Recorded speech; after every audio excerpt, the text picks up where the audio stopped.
వైసీపీకి చెందిన నాయకులను కార్యాలయం దగ్గర ఉంచి టీడీపీ నాయకులను కార్యాలయం ఆవరణంలో నుండి పంపించేసిన సిఐ, ఎస్ఐ ఇంకా వైసీపీ ప్రభుత్వంలోనే ఉన్నామన్నట్లు వ్యవహరిస్తున్న అధికారులు.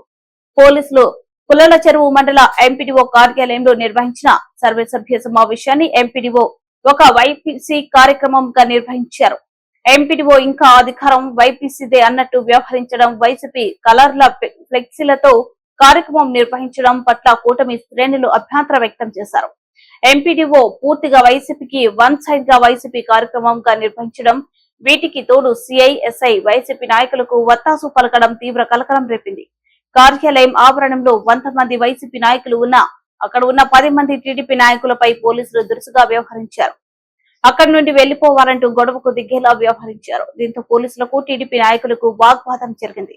అధికారులు పోలీసులను అడ్డం పెట్టుకుని ఎమ్మెల్యే వైసీపీ కార్యక్రమం నిర్వహించడంపై కూటమి శ్రేణులు ఆగ్రహం వ్యక్తం చేస్తున్నారు.